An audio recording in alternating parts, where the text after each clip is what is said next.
Big ബോസിൽ ഇപ്പോൾ ഇതാ ലൈവിൽ അടുക്കളയിൽ ഒരു അടി പൊട്ടിയിരിക്കുകയാണ്. ശരിക്കും പറഞ്ഞാൽ ഈ അടി കിട്ടേണ്ടത് ആര്യന്റെ മുഖത്തിട്ടാണ്. കാരണം അനീഷിന് കഴിഞ്ഞ ആ ഒരു ലാലേട്ടൻ വരുന്ന എപ്പിസോഡിൽ തന്നെ അതിന് മുമ്പ് നടന്ന ഒരു ലൈവില് സാൻഡ്വിച്ച് എല്ലാവരും ഡിവൈഡ് ചെയ്തെടുത്തപ്പോൾ അനീഷിന് മാത്രം കൊടുത്തില്ല. അനീഷ് അതൊരു വലിയ പ്രശ്നമാക്കി അവിടെ പറയുന്നുണ്ട്. ദേഷ്യപ്പെട്ടിട്ടൊന്നുമില്ല, പക്ഷേ എനിക്ക് മാത്രം സാൻഡ്വിച്ച് തന്നില്ല, ചോറും കറിയും കൊടുക്കുന്ന കണക്കല്ലല്ലോ, സാൻഡ്വിച്ച് ഒക്കെ വല്ലപ്പോഴും കിട്ടുന്നതാണ്, എനിക്കും അത് കഴിക്കാൻ ആഗ്രഹമുണ്ട്, എനിക്ക് എന്താ നിങ്ങൾ തരാത്തത്, ഇങ്ങനെയൊക്കെയാണ് അനീഷ് അത് ചോദിച്ചത്. ആ വിഷയം എന്നിട്ട് അവിടെ കഴിഞ്ഞു. പിന്നെ ഒരു കാര്യം എന്ന് വെച്ചാൽ ആ ആര്യനാണെങ്കിൽ താടി മുറിച്ച കത്തി വെച്ചിട്ടൊക്കെയാണ് ഈ സാൻഡ്വിച്ച് ഒക്കെ എല്ലാവർക്കും കട്ട് ചെയ്ത് കൊടുത്തത്. അതുകൊണ്ട് അനീഷ് എന്തായാലും ഭാഗ്യത്തിന് അത് കഴിച്ചില്ല, രക്ഷപ്പെട്ടു എന്ന് തന്നെ കരുതാം. പക്ഷെ ഇന്നിപ്പോൾ ലൈവില് യോഗട്ട് അത് ഈ പറയുന്ന ആര്യൻ ഒറ്റയ്ക്ക് അത് എടുത്ത് അവിടെ ആര്യന് ഇഷ്ടമുള്ളവർക്കൊക്കെയാണ് ഡിവൈഡ് ചെയ്ത് കൊടുത്തേക്കുന്നത്. അക്കൂട്ടത്തിൽ അനീഷ് എഗെയിൻ വന്നിട്ട് എനിക്ക് സാൻഡ്വിച്ച് പോലും നിങ്ങൾ തന്നില്ല, ഇപ്പോൾ ദേ യോഗട്ട് പോലും എനിക്ക് തരുന്നില്ല, ഒരു സ്പൂണെങ്കിലും എനിക്ക് തരണം എന്നൊക്കെ പറഞ്ഞിട്ട് വീണ്ടും അനീഷ് ആര്യനോട് സംസാരിക്കുകയാണ്. പക്ഷേ ആര്യൻ ആ പറഞ്ഞത് വളരെ മാന്യമായിട്ട് അനീഷ് അവിടെ സംസാരിച്ചുകൊണ്ട് നിൽക്കുന്നു. ആ അനീഷിന്റെ ഒരു സ്റ്റൈലുണ്ട്, ആ സ്റ്റൈലിൽ തന്നെ സംസാരിക്കുന്നു. ആര്യൻ നമ്മൾ റെന ഫാത്തിമയെ കുറിച്ച് കുറ്റം പറഞ്ഞ ഒരു കാര്യമുണ്ടല്ലോ, വളരെയധികം ഗോഷ്ടി കാണിക്കുന്നു, കൊഞ്ഞണം കുത്തുന്നു, അതുപോലെ ഒരു കാര്യവുമില്ലാതെ ഇറിറ്റേറ്റിംഗ് ആയിട്ട് ബിഹേവ് ചെയ്യുന്നു, പറയുന്ന കാര്യത്തിന് അതനുസരിച്ചുള്ള ആൻസർ പറയാതെ എന്തൊക്കെയോ പറയുന്നു. അപ്പോൾ റെന ഫാത്തിമയ്ക്ക് 19 വയസ്സ്, നമുക്കത് ഒരു പരിധി വരെ നമുക്ക് കളയാവുന്ന കാര്യമാണ്. പക്ഷെ ഇറിറ്റേറ്റിംഗ് ആണ് കണ്ടുകൊണ്ടിരിക്കുക എന്ന് പറയുമ്പോൾ.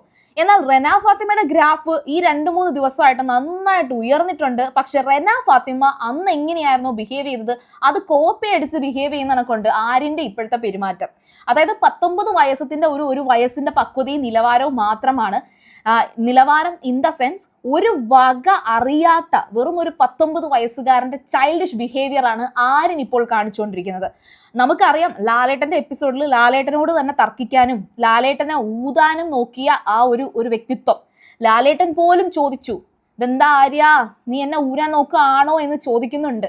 അത് കഴിഞ്ഞിട്ട് ആ ഒരു അപ്പാനിയെടുത്ത് വന്നിരുന്നിട്ട് ആര്യൻ പറയുന്നുണ്ട് അവന്റെ ഒരു മൊട്ടത്തോട് എന്ന്. സത്യം പറഞ്ഞ ആര്യൻ അറിയില്ല ലാലേട്ടൻ ആരാണ് എന്ന്, മലയാളികളുടെ ഒരു വികാരമാണ് എന്നൊന്നും ചിന്തിക്കാതെ എങ്ങാണ്ട് പറയുകയാണെന്ന് തോന്നുന്നു. ഏതായാലും അതും കഴിഞ്ഞിട്ട് ഇപ്പോൾ അനീഷിനോട് ആര്യൻ ചെയ്തത് വലിയ ഒരു തെറ്റ് തന്നെയാണ്. ഈ ഒരൊറ്റ കാര്യം കൊണ്ട് തന്നെ അനീഷിന് നല്ല സപ്പോർട്ട് ഇനിയും കിട്ടണം.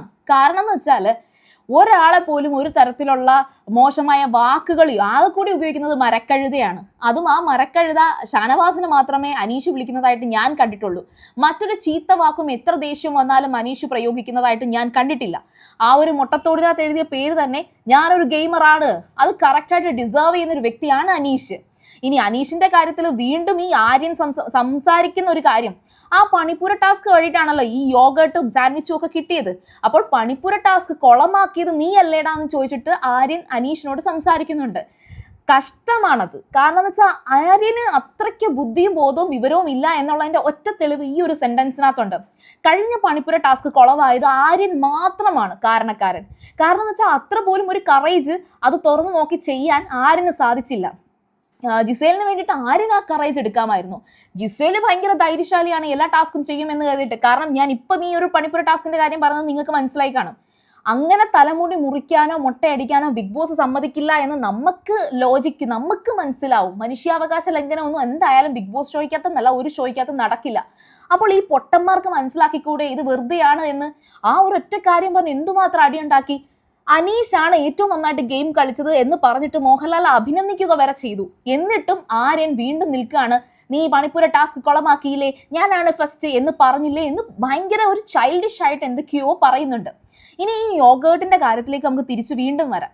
ഈ യോഗേട്ട് വെച്ചിട്ട് ഇവൻ എന്തൊക്കെയോ ഒരു പുഡിംഗ് ഉണ്ടാക്കുകയാണെന്നൊക്കെ പറഞ്ഞിട്ട് ആര്യൻ ഇതൊക്കെ ചെയ്യുന്നുണ്ട്. എന്നിട്ട് അനീഷിനെ സമാധാനിപ്പിക്കാൻ വേണ്ടിയിട്ട് ഇടയ്ക്ക് പറയുന്നുണ്ട്, എടാ ഇത് ഒരെണ്ണം കിട്ടാനാണെങ്കിൽ നിനക്ക് ഇത്തിരിയേ കിട്ടും, എന്തിനാ ഇത് ഇത്തിരി കിട്ടാൻ വേണ്ടിയിട്ട് നീ കിടന്ന് ഈ ബഹളം വെക്കുന്നത്, ഞാനിത് എല്ലാവർക്കും വേണ്ടിയിട്ട് ഞാൻ പുഡിംഗ് ഉണ്ടാക്കുന്ന കണ്ടോ എന്നൊക്കെ പറഞ്ഞു. പക്ഷെ അതിനകത്തൊരു ചതി സംഭവിച്ചിട്ടുണ്ട്. ശരിക്കും യോഗേട്ടും തൈരും രണ്ടും രണ്ടാണ്. യോഗേട്ട് എന്ന് പറയുന്നത് തൈരിനേക്കാൾ കുറച്ചും കൂടെ പ്രോട്ടീനൊക്കെ ഉള്ളതാന്ന് പറയുന്നുണ്ട്. ഏതായാലും ഇത് രണ്ടും രണ്ടാണ്.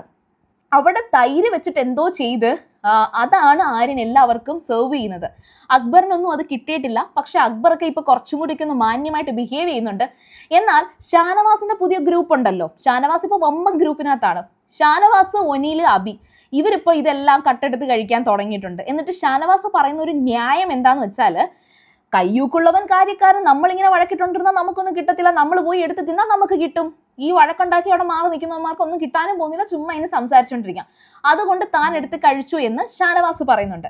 ഷാനവാസ് ഈ പറയുന്നതിനെ നല്ല രീതിയിൽ അക്ബർ തല്ലി പിടിച്ച് വഴക്കടിക്കുന്നുണ്ട്. അപ്പോൾ അക്ബറും ഷാനവാസും തമ്മിൽ ഒരു ചെറിയ വഴക്ക് അവിടെ നടക്കുന്നുണ്ട്. പിന്നെ അത് അവസാനം അക്ബർ ഷാനവാസിനെ കുറിച്ച് ഒരു പാട്ടൊക്കെ പാടി അങ്ങനെ അങ്ങ് തീർന്നു. അതിനുശേഷം ആര്യന്റെ അടുത്ത് ഈ ഷാനവാസും അപ്പാനിയും കൂടെ അടുത്തടുത്തിരുന്നിട്ട് ആര്യൻ വരുമ്പം ഈ ഷാനവാസ് ചോദിക്കുന്നുണ്ട് അതെന്താ അനീഷിന് കൊടുക്കാഞ്ഞത് എന്ന്. അതെനിക്ക് ഇഷ്ടപ്പെട്ടു, വേറൊന്നും കൊണ്ടല്ല, അനീഷിന് വേണ്ടി ഷാനവാസ് അത് ചോദിച്ചപ്പം ഒരു രസം തോന്നി കാണാൻ. കാരണം ഷാനവാസ് അനീഷ് കോംബോ നമുക്ക് എല്ലാവർക്കും ഇഷ്ടമാണ്. എല്ലാവർക്കും ഇഷ്ടം എന്ന് വെച്ചാൽ എല്ലായ്പ്പോഴും ഞാനത് സപ്പോർട്ട് ചെയ്യുന്നില്ല. കാരണം അനീഷ് കറക്റ്റായിട്ട് ഗെയിം കളിക്കുന്നുണ്ട്. അനീഷിന്റെ കുറച്ച് ഫാൻസിനെ ഈ ഷാനവാസിന്റെ കുറച്ച് ഫാൻസ് പിടിച്ചെടുക്കുന്നതാണെന്ന് എനിക്ക് തോന്നിയിട്ടുണ്ട്. എനിവേ നമുക്കത് ഇപ്പോൾ പറയണ്ട. എന്നാലും ഷാനവാസ് ചോദിച്ചു അനീഷിന് എന്താ കൊടുക്കാഞ്ഞെന്ന്. അപ്പോ ആര്യൻ പറഞ്ഞ മറുപടി, നിങ്ങൾക്ക് എന്താ ചിന്തിച്ചുകൂടെ, ഞാനിത് എല്ലാവർക്കും കൊടുക്കാൻ വേണ്ടിയിട്ടാണ് ഇങ്ങനെ ചെയ്തത്. പക്ഷേ ആ അനീഷ് അവൻ കൂടുതൽ പ്രിവിലേജ് എടുക്കാൻ ശ്രമിക്കുകയാണ്, അവൻ കോമണർ ആയതുകൊണ്ട് ഇവിടെ എന്തോ എക്സ്ട്രാ പ്രിവിലേജ് നോക്കുകയാണ് എന്നൊക്കെ നന്നായിട്ട് ആര്യൻ ഒരു ബോധവും ഇല്ലാതെ തള്ളി മറിക്കുന്നുണ്ട്. അങ്ങനെ ഒരു എക്സ്ട്രാ പ്രിവിലേജ് ഒരു കാരണവശാലും അനീഷ് എടുക്കാൻ ശ്രമിച്ചിട്ടില്ല. അനീഷിനെ കുറിച്ച് ഒരു കാര്യം നന്നായിട്ട് പറയാം, ഭയങ്കരമായിട്ട് ഡിസിപ്ലിൻ ഉള്ള ഒരു ഗെയിം ഇങ്ങനെ കളിക്കാൻ പറഞ്ഞാൽ അത് അങ്ങനെ തന്നെ കളിക്കുന്ന, ഇത് വൃത്തിയാക്കി ഇടണം, ഇതിങ്ങനെ ചെയ്യണം എന്ന് പറഞ്ഞാൽ അങ്ങനെ ചെയ്യുന്ന.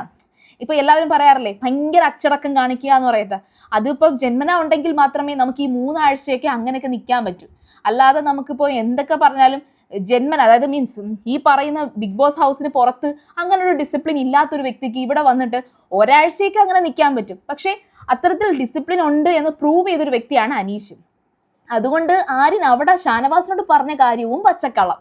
ഇനി അതും കഴിഞ്ഞിട്ട് ആര്യൻ ശരിക്കും പറഞ്ഞാൽ ഈ യോഗേർട്ട് ഉണ്ടല്ലോ അത് എല്ലാവർക്കും കൊടുക്കുന്നു എന്ന് പറഞ്ഞ് കൊടുക്കുന്നത് സത്യത്തിൽ തൈരാണ്. അത് നമ്മുടെ ബിന്നിയും അക്ബറും കൂടെ ചോദ്യം ചെയ്യുന്നുണ്ട്. ശരിക്കും ഓൾമോസ്റ്റ് ഒരു മിഡിൽ ക്ലാസ് ഫാമിലിയിലൊക്കെ ഉള്ളവർക്ക് ഈ യോഗേർട്ട് തൈര് എന്നുള്ള ഡിഫറൻസ് ഒന്നും വലുതായിട്ട് അറിയത്തില്ല. യോഗേർട്ടൊന്നും അധികം ആരും മേടിച്ച് അങ്ങനെ യൂസ് ചെയ്യുന്നതായിട്ടും തോന്നുന്നില്ല. ശരിക്കും ഇതെല്ലാം എല്ലാവർക്കും അവൈലബിൾ ആണ്, ബട്ട് എല്ലാവരും ഡെയിലി യൂസ് എന്നുള്ള രീതിയിൽ തൈരൊക്കെയാണ് യൂസ് ചെയ്യുന്നത്. ഓൾമോസ്റ്റ് ഒരു സെലിബ്രിറ്റീസ് ഒക്കെ യോഗേർട്ട് ആയിരിക്കും ബ്രേക്ക്ഫാസ്റ്റിന് പോലും യൂസ് ചെയ്യുന്നത്. അപ്പോൾ ഏതായാലും ശരി, യോഗേർട്ടിന് നല്ല പ്രൊമോഷൻ ആയിട്ടുണ്ട്. ഇനി അനീഷിന്റെ കാര്യത്തിലേക്ക് തിരിച്ചു വരികയാണെങ്കിൽ ആര്യൻ ഇപ്പോൾ കാണിക്കുന്നത് ഭയങ്കര നെഗറ്റീവ് ഒരു ഗെയിമാണ്. ഗെയിമിൽ നിന്നേ ആര്യൻ വിട്ടുപോയി വെറുതെ ഡയറക്റ്റ് എവിക്ഷനകത്ത് നോമിനേഷനിൽ ഇട്ടിട്ട് കാര്യമില്ല. എൻ്റെ അഭിപ്രായത്തിൽ ആര്യനെയൊക്കെ ഡയറക്റ്റ് എടുത്ത് കളയണം. ചുമ്മാ ഒരു കുറച്ച് ഇപ്പം റെനയുടെ ഒരു കേസ് നോക്കുകയാണെങ്കിൽ റെന ഇപ്പോൾ അനുമോളുമായിട്ടും അല്ലെങ്കിൽ ജിസേലുമായിട്ടും ഒക്കെ നന്നായിട്ട് ബിഹേവ് ചെയ്യുന്നുണ്ട്. അതുപോലെ എല്ലാവരും ഒന്നിച്ചിരുന്ന് സംസാരിക്കുന്നുണ്ട്. അറ്റ് ദ സെയിം ടൈം ജിസേലും അനുമോളും ഇപ്പോൾ കൂട്ടുകൂടി വരുന്നുണ്ട്. നെവിൻ ഇത് കണ്ടിട്ട് 2 ശത്രുക്കൾ ഒന്നിച്ചൊരു കുടക്കീഴിൽ എന്നൊക്കെ പറയുന്നുണ്ട്. എനിക്ക് തോന്നുന്നു ഇനി അങ്ങോട്ട് ജിസേൽ അനുമോൾക്ക് നല്ലൊരു ഫ്രണ്ടായിട്ട് മാറും, ഫ്രണ്ടായിട്ട് അഭിനയിക്കാനുള്ള സാധ്യത കാണുന്നുണ്ട്. അപ്പോൾ എല്ലാം ഒന്ന് കറങ്ങി തിരിഞ്ഞ് കലങ്ങി മറിയാൻ പോവുകയാണ്. ഇനി ഒരു വൈൽഡ് കാർഡും കൂടെ വരികയാണെങ്കിൽ ആഹാ അന്തസ്, ഓണത്തിന് മിക്കവാറും അതായിരിക്കും സംഭവിക്കാൻ പോകുന്നത്. അപ്പോൾ ഏതായാലും ശരി, നിങ്ങൾക്ക് വീഡിയോ ഇഷ്ടപ്പെട്ടെങ്കിൽ ഉറപ്പായിട്ടും നിങ്ങളുടെ അഭിപ്രായം പറയുക, ലൈക്ക് ചെയ്യുക, കമന്റ് ചെയ്യുക, ഷെയർ ചെയ്യുക. സീരിയൽ ഗ്രാൻഡ്മ നിങ്ങൾ ഇതുവരെ കണ്ടിട്ടില്ലെങ്കിൽ, ഇത് ആദ്യമായിട്ടാണ് കാണുന്നതെങ്കിൽ ഉറപ്പായിട്ട് ആ ചാനൽ ഒന്ന് സബ്സ്ക്രൈബ് ചെയ്തേക്കുക. അപ്പോൾ ഞാൻ പോയി വരാം. ബൈ.